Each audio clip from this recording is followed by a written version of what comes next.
All right, my name is Jessica Lowy, and today we're gonna talk about dental care for the disabled.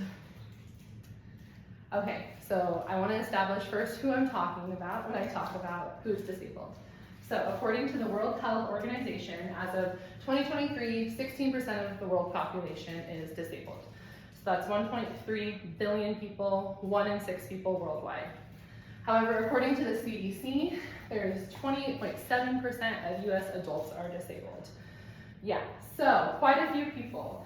When I mention disabled people, I'm talking about the elderly, also people with cognitive disabilities, developmentally delayed, veterans, anyone physically disabled due to any ailment, anything like that on the autism spectrum, etc. Proper dental care for this demographic of people is very difficult. When researching this topic, I determined that there's really 3 things making it difficult for these people. The first one I'm going to talk about is accessibility to healthcare, dental care, the discrimination, and insurance coverage. First one is accessibility. So, if you are disabled, you need to come get your teeth cleaned or any dental work done. The facility being a place you can access easily is a big contributing factor. We're in a dental office right now. Not every room we have here we could fit a wheelchair in. Not every room here we could accommodate having to move someone if they were not physically able to get into the chair themselves. So that's a contributing factor to people receiving dental care. Also, sensory adaptations. So for somebody with different cognitive abilities who might need certain sensory things change, like dimming of the lights, a quieter office. If the office is like this one where it's more open bay in the back, they might not take well to that, and that would be very difficult for them. Also, not every office offers general anesthesia for dental treatment, so that's being fully put under by an anesthesiologist.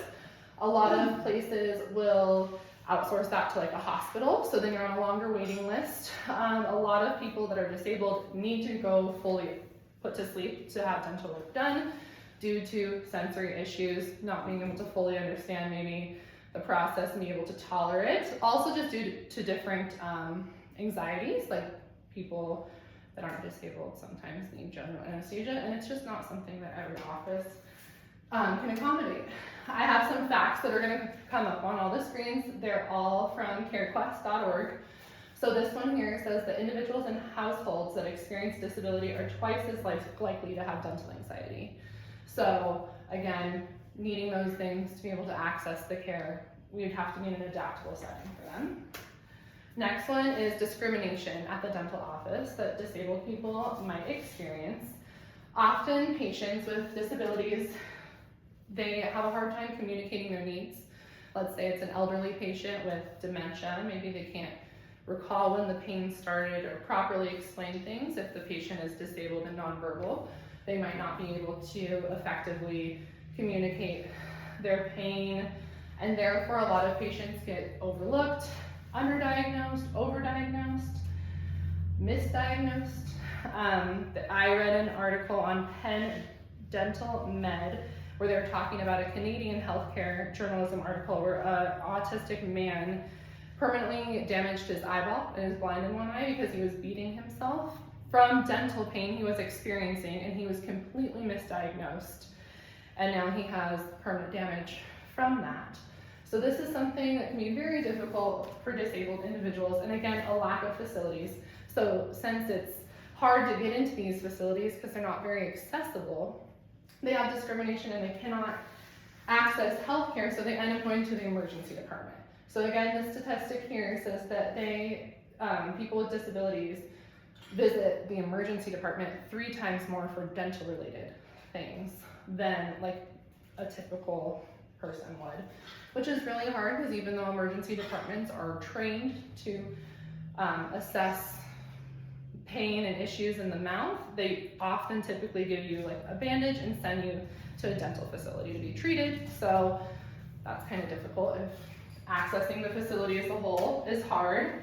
I have this chart in here as well. It's just stating like general discrimination in oral health care of the disabled. So it says, that they are experiencing at 50% It's just crazy to see the vast numbers there. Last one I want to touch on is insurance coverage. So insurance does vary by state, which can be beneficial. I learned that in Idaho here, I found this out on Idaho Health and Welfare. We have an Idaho Smiles program, so anyone who's 21 or over and qualifies for Medicaid, they get preventative care, so that's any cleanings, their fillings, and dentures covered in full by the Idaho Smiles program. But depending on the state you're in, it can be pretty tricky. Medicare is obviously what the elderly are on. However, Medicare typically doesn't cover anything preventative. So they're paying out of pocket for their cleanings and things like that. And then they usually have pretty limited coverage with their restorative needs. So that's a tricky one as well, just making it more difficult. And this statistic here also says 71% of disabled family households don't have any form of dental insurance. So again, pretty limiting there for them. So this is just across the board. It was individuals and households that are experiencing disability, how they rate their overall oral health. And you can see poor is much higher than households without a disability. And across the board, you know, they fall lower than most, which is pretty sad. So, in conclusion, what makes proper dental care for the disabled community difficult is accessibility to the care, discrimination they experience, poor insurance coverage. So, what concerns me with this and why I think it's important for people to think about is, could you be next? Because everyone is one accident away from becoming disabled themselves, or hopefully we all live long enough to become elderly ourselves, and then once you're there, what you could experience with the limited care. So that's it. Does anyone have any questions? Yes.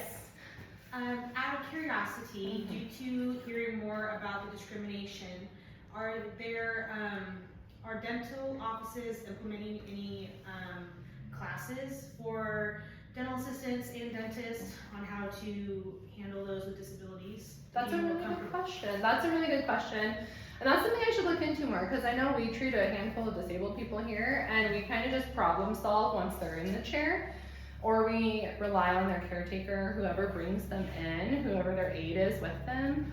So that's a good question. I don't know on the dental assistant level, but I wonder if on like the dentist level, since they're the one in control of the care during the appointment, if maybe they do. That's a really good question though. I should look into that more. Does anyone else have any questions? Yes.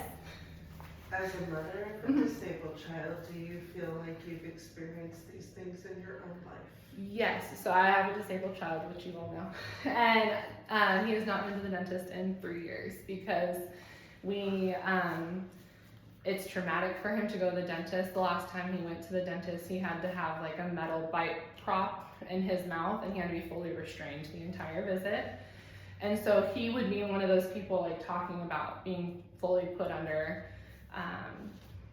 anesthesia to be treated, which is concerning because he has a heart condition, so it's something we want to do as minimally as possible, but we can't really look at his teeth fully without that, and we'd have to get lined up with a facility, which is pretty difficult. So yeah, it's a big concern of mine, and it's something that interests me, which is why I wanted to do this. Yeah, any other questions? Anyone got one more question? Yes. Do you feel like the dental office was accommodating to you? When we took him in, I felt like they were as accommodating as they could be, and my son was also really small still. He was only 2 or 3 when this happened, like his last experience with the dentist. I will say, from working here and treating individuals that are disabled at times, it's hard, and a lot of people have different levels of comfort on what they're willing to do to try to help people, which is can be unfortunate. So I felt like they tried. Yes. What do you feel like you learned from this presentation?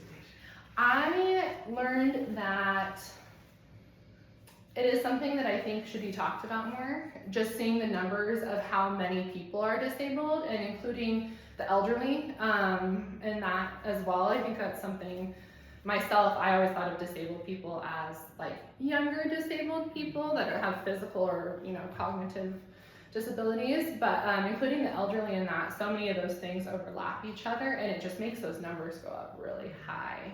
So I just thinking that anything we can do to help that population, it's over 28% of the adult U.S. population. So I think it's something where we're probably lacking, so heavily, and there should be a lot of things we try to do to adjust that in the setting. So,